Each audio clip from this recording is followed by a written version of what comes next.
അതാ മുഹമ്മദ് സല്ലല്ലാഹു അലൈഹി വസല്ലം നബിയുടെ ചരിത്രത്തിൽ രാജാക്കന്മാർക്ക്, മുസ്ലിമീങ്ങളല്ലാത്തവർക്ക് ഇസ്ലാമിന്റെ സന്ദേശം എത്തിച്ചുകൊണ്ടുള്ള കത്തുകൾ എഴുതിയിരുന്ന കാലം, ഹുദൈബിയ സന്ധി, നബിയും നബി സല്ലല്ലാഹു അലൈഹി വസല്ലമയുടെ എതിരാളികളായിരുന്ന ഖുറൈശികളും തമ്മിൽ സന്ധിയിലായിരുന്ന ആ കാലത്ത് നബി സല്ലല്ലാഹു അലൈഹി വസല്ലം ഹിറഖൽ എന്ന ഭരണാധികാരിക്ക് നബിയുടെ കത്ത് എഴുതിയിരുന്നു.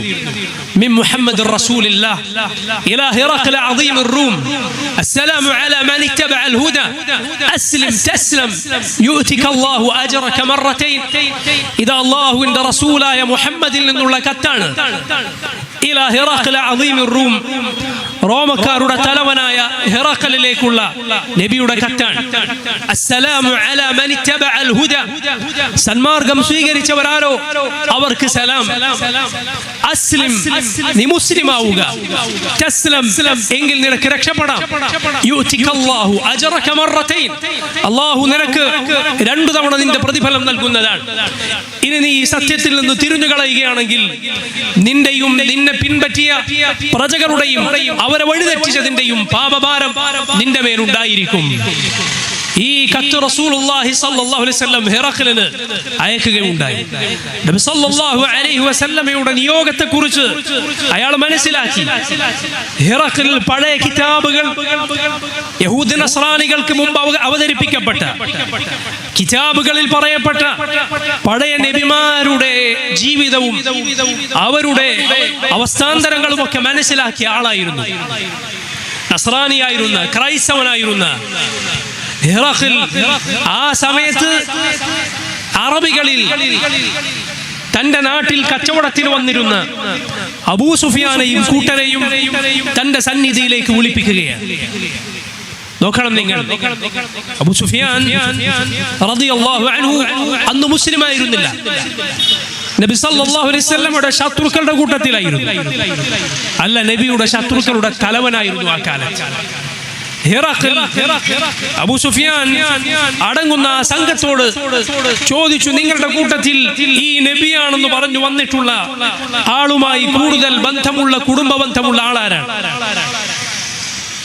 അബൂ സുഫിയാനാണെന്ന് പറഞ്ഞു. അബൂ സുഫിയാനെ മുന്നിൽ നിർത്തി, ബാക്കിയുള്ളവരെ പിന്നിൽ നിർത്തി. ഒരാൾക്ക് തന്റെ മുന്നിലുള്ള ആളുടെ പുറം ഭാഗമാണ് കാണുക, മുഖം കാണുകയില്ല. ആ രൂപത്തിൽ നിർത്തി. എന്നിട്ട് പറഞ്ഞു, പരിഭാഷകനോട് പറഞ്ഞു, ഇവരോട് പറയുക, ഞാൻ ചോദ്യം ചോദിക്കും, മുന്നിലുള്ള അയാൾ ഉത്തരം പറയുക. അയാൾ എന്തെങ്കിലും കളവ് പറഞ്ഞാൽ പിന്നിലുള്ള ആളുകൾ കളവാണ് പറഞ്ഞത് എന്ന് ആംഗ്യം കാണിച്ചു കൊള്ളണം. അബൂ സുഫിയാൻ പറഞ്ഞു, എനിക്ക് ആ സമയത്ത് ഞാൻ കളവ് പറഞ്ഞു എന്നത് നാട്ടിൽ അറിയപ്പെടും ആ നാണക്കേടില്ലായിരുന്നുവെങ്കിൽ ഞാൻ കളവ് പറയുമായിരുന്നു. കാരണം നബി സല്ലല്ലാഹു അലൈഹി വസല്ലമയുടെ ശത്രുവാണ് ആ കാലത്ത്. അങ്ങനെ ഹിറഖൽ ചോദിക്കുകയാണ് ചോദ്യങ്ങൾ. നബിയെ കുറിച്ചാണ് മുഴുവൻ ചോദ്യങ്ങളും. ഒന്നാമത്തെ ചോദ്യം, കൈഫ നസബുഹു ഫീകും, എങ്ങനെയാണ് ഈ നബിയാണെന്ന് വന്ന് പറഞ്ഞിട്ടുള്ള ആളുടെ കുടുംബ പരമ്പര എങ്ങനെ? ഈ നബിയുടെ നസബ് എങ്ങനെയാണ്? ഏത് തറവാട്ടിലാണ് ആ നബി ജനിച്ചത്? ഹിറഖൽ ഈ ചോദ്യം ചോദിച്ചപ്പോൾ അബൂ സുഫിയാൻ പറഞ്ഞു, ഹുവ ഫീനാ ദൂ നസബ്, അതെ, അദ്ദേഹം ഞങ്ങളിൽ നല്ല നസബിൽ, നല്ല കുടുംബ പരമ്പരയിൽ തന്നെയാണ് ജനിച്ചത്. ഹിറഖൽ ചോദിക്കുകയാണ്, ഫഹൽ ഖാല ഹാദൽ ഖൗല മിൻകും അഹദുൻ ഖത്തു ഖബ്ലഹ, നിങ്ങളുടെ കൂട്ടത്തിൽ ഈ നബി പറഞ്ഞ വാദം ഇതിനു മുമ്പ് മറ്റാരെങ്കിലും പറഞ്ഞിട്ടുണ്ടോ? അബൂ സുഫിയാൻ പറഞ്ഞു, ഇല്ല. അടുത്ത ചോദ്യം, ഫഹൽ കാന മിൻ അബാഇഹി മിൻ മലിക്, ഈ നബിയാണെന്ന് വാദിക്കുന്ന ആളുടെ പൂർവ്വപിതാക്കളിൽ രാജാക്കന്മാരാരെങ്കിലും ഉണ്ടായിരുന്നോ? അബൂ സുഫിയാൻ പറഞ്ഞു, ഇല്ല. അടുത്ത ചോദ്യം, ഫഅശ്റാഫുൻ നാസി യത്തബിഊനഹു അം ദുഅഫാഉഹും, ആരാണ് അബൂ സുഫിയാനെ? അബൂ സുഫിയാനോട് ചോദിക്കുകയാണ്, ആരാണ് ഈ നബിയെ പിൻപറ്റുന്നവരിൽ കൂടുതൽ? ജനങ്ങളിൽ ഉന്നത സ്ഥാനമുള്ള വലിയ പദവിയും പത്രാസുമുള്ളവരാണോ, അതല്ല ജനങ്ങളിലെ ദുർബലരായ ബലഹീനരായ ആളുകളാണോ? അബൂ സുഫിയാൻ പറഞ്ഞു ദുഅഫാഉഹും, അവരിലെ ദുർബലരും പാവങ്ങളുമൊക്കെ. അയസീദൂന അം യൻഖുസൂൻ, ഈ നബിയെ പിൻപറ്റിയവർ അവരുടെ എണ്ണം കൂടി കൂടി വരികയാണോ, അതല്ല കുറഞ്ഞു കുറഞ്ഞു വരികയാണോ? അബൂ സുഫിയാൻ പറഞ്ഞു യസീദൂൻ, കൂടി കൂടി വരികയാണ്. فهل يرتد أحد منهم سخطة لدينه بعد أن يدخل فيه, ഈ ദീനിൽ പ്രവേശിച്ചാരെങ്കിലും അതിനുശേഷം ആ മതം വെറുത്തുകൊണ്ട് അതിൽ നിന്ന് പുറത്തേക്ക് വരുന്നുണ്ടോ? അബൂ സുഫിയാൻ പറഞ്ഞു ഇല്ല. ഹെറഖലിന്റെ അടുത്ത ചോദ്യം, ഫഹൽ കുൻതും തത്തഹിമൂനഹു ബിൽകദിബി ഖബ്ല അൻ യഖൂല മാ ഖാൽ, നബിയാണെന്ന ഈ വാദം പറയുന്നതിന് മുൻപ് അദ്ദേഹം വല്ല കളവും പറയാറുണ്ട് എന്ന് നിങ്ങൾക്ക് പറയാനുണ്ടോ? അദ്ദേഹം നിങ്ങളോട് കളവ് പറയുന്ന ആളായിരുന്നോ? അബൂ സുഫിയാൻ പറഞ്ഞു ഇല്ല, അദ്ദേഹം കളവ് പറയുമായിരുന്നില്ല. ഫഹൽ യഗ്ദിർ, അദ്ദേഹം വഞ്ചിക്കുമോ? അദ്ദേഹം വഞ്ചിക്കുമോ? അബൂ സുഫിയാൻ പറഞ്ഞു ഇല്ല, ഇപ്പോൾ ഞങ്ങൾ അദ്ദേഹവുമായി ഒരു സന്ധിയിലാണുള്ളത്. ഈ സന്ധിയിൽ അദ്ദേഹം എന്താണ് ചെയ്യാൻ പോകുന്നത് എന്ന് എനിക്കറിയില്ല. അബൂ സുഫിയാൻ പറഞ്ഞു അങ്ങനെ ഒരു വാക്കല്ലാതെ എന്റെ മറുപടിയിൽ വേറൊന്നും കൂട്ടിച്ചേർക്കാൻ എനിക്ക് സാധിച്ചില്ല. അവിടെ നബി സല്ലല്ലാഹു അലൈഹി വസല്ലമയെ സംശയം ജനിപ്പിക്കാൻ സാധിക്കുമോ എന്ന് അബൂ സുഫിയാൻ ശ്രമിച്ചു നോക്കി. അവിടുന്ന് വഞ്ചിക്കുന്നവരല്ല, പക്ഷെ ഇപ്പോൾ ഞങ്ങൾ ഒരു സന്ധിയിലാണ്, ഇതിലെന്ത് ചെയ്യുമെന്ന് എനിക്കറിയില്ല. അടുത്ത ചോദ്യം, ഫഹൽ ഖാതൽതുമൂ, നിങ്ങൾ അദ്ദേഹവുമായി യുദ്ധം ചെയ്തിട്ടുണ്ടോ? അബൂ സുഫിയാൻ പറഞ്ഞു ഉണ്ട്. ഫകൈഫ കാന ഖിതാലുകും ഇയ്യാഹ്, എന്താണ് യുദ്ധത്തിൽ സംഭവിച്ചത്? അബൂ സുഫിയാൻ പറഞ്ഞു അൽ ഹർബു ബൈനനാ വബൈനഹും സിജാൽ, യുദ്ധം ഞങ്ങൾക്കും അവർക്കുമിടയിൽ മാറി മാറി വരുന്ന രൂപത്തിലാണ്. ചിലപ്പോൾ ഞങ്ങൾ വിജയിക്കും, ചിലപ്പോൾ അവർ വിജയിക്കും. ഹെറഖലിന്റെ അടുത്ത ചോദ്യം, എന്താണ് അദ്ദേഹം നിങ്ങളോട് കൽപ്പിക്കുന്നത്? മാദായ മുറുക്കും, അദ്ദേഹം നിങ്ങളെ ക്ഷണിക്കുന്നത് ഏത് കാര്യത്തിലേക്കാണ്? അബൂ സുഫിയാൻ പറഞ്ഞു യഖൂലു ഉഅ്ബുദുല്ലാഹ വലാ തുശ്രികൂ ബിഹി ശൈഅ, ഉഅ്ബുദുല്ലാഹ വഹ്ദഹു വലാ തുശ്രികൂ ബിഹി ശൈഅ വത്റുകൂ മാ യഖൂലു അബാഉകും വയഅമുറുനാ ബിസ്സലാത്തി വസ്സകാത്തി വസ്സിദ്ഖി വൽഅഫാഫി വസ്സിലഹ. അദ്ദേഹം ഞങ്ങളോട് കൽപ്പിക്കുകയാണ് അല്ലാഹുവിനെ മാത്രമേ ആരാധിക്കാവൂ എന്ന്, അവനിൽ ഒന്നിനെയും യാതൊന്നിനെയും പങ്കുചേർക്കരുത് എന്ന്. അതുപോലെ നിങ്ങളുടെ പൂർവ്വപിതാക്കന്മാർ അവരേതു വിശ്വാസത്തിലായിരുന്നു അത് നിങ്ങൾ ഉപേക്ഷിക്കുക എന്നാണ് അദ്ദേഹം പറയുന്നത്. വയഅമുറുനാ ബിസ്സലാത്തി, നിസ്കാരം ഞങ്ങളോട് കൽപ്പിക്കുന്നു, നിസ്കരിക്കാൻ പറയുന്നു. വസ്സകാത്തി, സകാത്ത് കൊടുക്കണമെന്നും. വസ്സിദ്ഖി, സത്യസന്ധത പാലിക്കണമെന്നും. വൽഅഫാഫി, ജീവിത വിശുദ്ധി പാലിക്കണമെന്നും.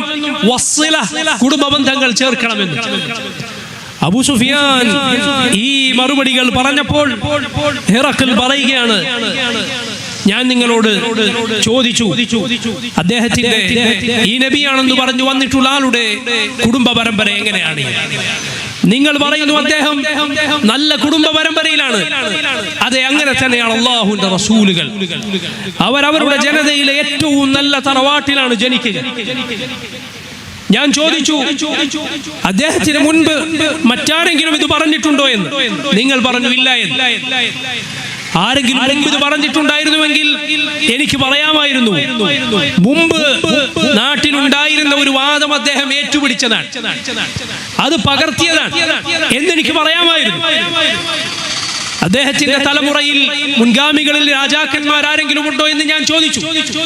ഇല്ല എന്ന് നിങ്ങൾ പറഞ്ഞു. ഉണ്ടായിരുന്നുവെങ്കിൽ എനിക്ക് പറയാമായിരുന്നു. നഷ്ടപ്പെട്ടു പോയ തന്റെ പൂർവ്വപിതാക്കളുടെ അധികാരം തിരിച്ചു പിടിക്കാൻ, അവരുടെ പിൻഗാമിയായ രാജാവാകാൻ അദ്ദേഹം ശ്രമിക്കുന്നതാണ് എന്ന് നിങ്ങൾ പറഞ്ഞു.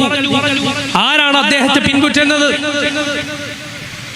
സമൂഹത്തിലെ കേമന്മാരും വലിയ സ്ഥാനമുള്ളവരും പണക്കാരും ആണോ, അതല്ല പാവങ്ങളും ദുർബലരുമാണോ എന്ന എന്റെ ചോദ്യത്തിന് നിങ്ങൾ മറുപടി പറഞ്ഞു പാവങ്ങളാണ്, ദുർബലരാണ് എന്ന്. അതെ, അവരാണ് അല്ലാഹുവിന്റെ റസൂലിന്റെ അനുയായികൾ. അല്ലാഹുവിന്റെ ദൂതന്മാരുടെ ആദ്യത്തെ അനുയായികൾ അവരായിരിക്കും. ഞാൻ ചോദിച്ചിരുന്നു, അവർ വർദ്ധിച്ചു വരികയാണോ, കൂടി വരികയാണോ, അതല്ല കുറഞ്ഞു വരികയാണ്? നിങ്ങൾ പറഞ്ഞു കൂടി വരികയാണ്. അങ്ങനെ തന്നെയാണ് സത്യത്തിന്റെ കാര്യം. അത് വർദ്ധിച്ചു ഒടുവിൽ അത് പൂർത്തീകരിക്കപ്പെടും. ആരെങ്കിലും ആ ദീനിൽ പ്രവേശിച്ചതിന് ശേഷം അതിനെ വെറുത്തുകൊണ്ട് തിരിച്ചു പോകുന്നുണ്ടോ എന്ന് ഞാൻ ചോദിച്ചിരുന്നു. നിങ്ങൾ പറഞ്ഞു ഇല്ല എന്ന്. ഈമാൻ അങ്ങനെയാണ്. അത് ഹൃദയത്തിന്റെ അകത്ത് പ്രവേശിച്ചാൽ, അതിന്റെ മധുരം ഹൃദയം നുകർന്നാൽ പിന്നീട് അത് ഉപേക്ഷിക്കാൻ ഒരാൾക്ക് സാധിക്കുകയില്ല. ഞാൻ ചോദിച്ചിരുന്നു, അദ്ദേഹം കളവ് പറയുമോ എന്ന്. നിങ്ങൾ പറഞ്ഞു ഇല്ല. എങ്ങനെയാണ് ഒരാൾ മനുഷ്യരുടെ കാര്യത്തിൽ, ദുനിയാവിന്റെ കാര്യത്തിൽ കളവ് പറയാതെ സത്യസന്ധനായി ജീവിക്കുക, എന്നിട്ട് പിന്നെ അള്ളാഹുവിന്റെ പേരിൽ കളവ് പറയുക? ഇല്ല, ഒരിക്കലും അത് സാധിക്കുകയില്ല. അദ്ദേഹം വഞ്ചിക്കുകയില്ല എന്ന് നിങ്ങൾ പറഞ്ഞു. അതെ, അള്ളാഹുവിന്റെ റസൂലുകൾ വഞ്ചിക്കുകയില്ല. നിങ്ങൾ പറഞ്ഞു അദ്ദേഹവുമായുള്ള യുദ്ധത്തിൽ നിങ്ങളും ജയിക്കുന്നു, ചിലപ്പോൾ അദ്ദേഹവും ജയിക്കുന്നു. അദ്ദേഹം ജയിക്കുന്നു, ചിലപ്പോൾ നിങ്ങളും ജയിക്കുന്നു. അങ്ങനെയാണ് റസൂലുകൾ പരീക്ഷിക്കപ്പെടും. അവർക്ക് അള്ളാഹുവിന്റെ പരീക്ഷണം ഉണ്ടാകും. ഈ പറഞ്ഞത് സത്യമാണെങ്കിൽ ഇതാ എന്റെ ഈ കാലുകൾ നിൽക്കുന്ന ഈ ഭൂമി പോലും അദ്ദേഹത്തിന്റെ അധികാരത്തിന് കീഴിൽ വരുന്നതാണ്. എനിക്ക് സാധിക്കുമായിരുന്നുവെങ്കിൽ, ഈ അധികാരം എന്റെ കയ്യിലില്ലായിരുന്നുവെങ്കിൽ, ഞാൻ അദ്ദേഹത്തിന്റെ അരികിൽ ചെല്ലുകയും അദ്ദേഹത്തിന്റെ കാലുകൾ കഴുകി കൊടുക്കുകയും ചെയ്യുമായിരുന്നു.